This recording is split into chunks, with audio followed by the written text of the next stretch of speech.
Have your offcuts been making a mess around your sawmill? Have you been wondering what you can do with them?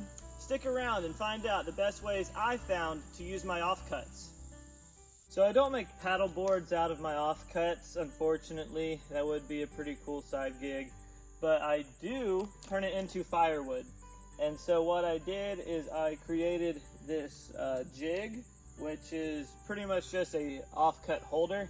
And I'm sure a lot of y'all have this as well if you own a sawmill.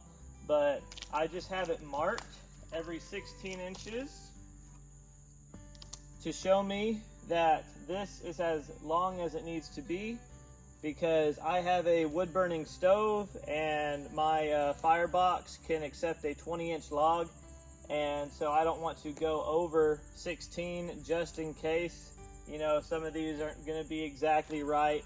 So I want to make sure that I have a little bit of wiggle room. And so what I'm going to do is I'm just going to cut this first one off, and then every 16 inches just go down and cut.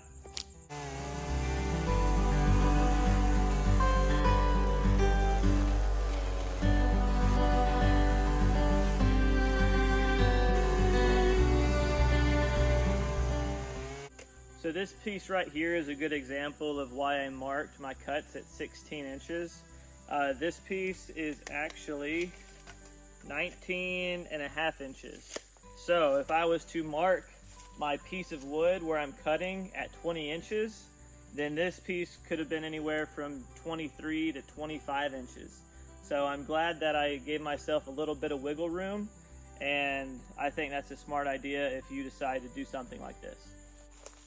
And I did mark this piece of wood on the other side, so I do see the line where I'm needing to cut. So if you are wondering about that, this side is marked as well, but there is no piece of wood going across the top right here.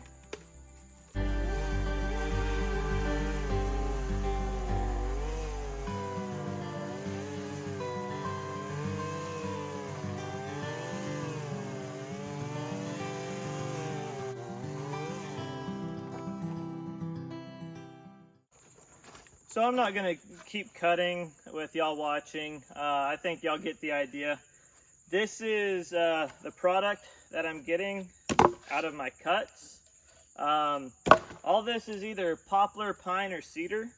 And I know that poplar, pine, and cedar aren't the best for burning if you are wanting, you know, a long burn. But these are going to burn very well for me at the beginning of this heating season. Come mid-October, whenever we start heating our stoves here in West Tennessee, it doesn't get too cold before then. So these are ready to burn right now. I measured these, and these are sitting about 18%. These have that's 18% moisture content. Firewood needs to be anywhere between 20 or below. That way you get the best burnout of it, and it doesn't create a lot of creosote. So I think y'all get the idea of what I'm going for here. I'm going to cut this up, stack it, but y'all don't need to watch me do that. So thanks for watching. I hope you learned something, and if not, I hope you at least enjoyed it. This is going to help me out a lot coming this winter. I already have about 2 full cords in my wood shed, but this is going to help just that beginning of the season, getting the chill out of the house. So I'm hoping that I can have this all cut by this weekend, and we'll go from there. I hope y'all have a great day. Thanks for watching.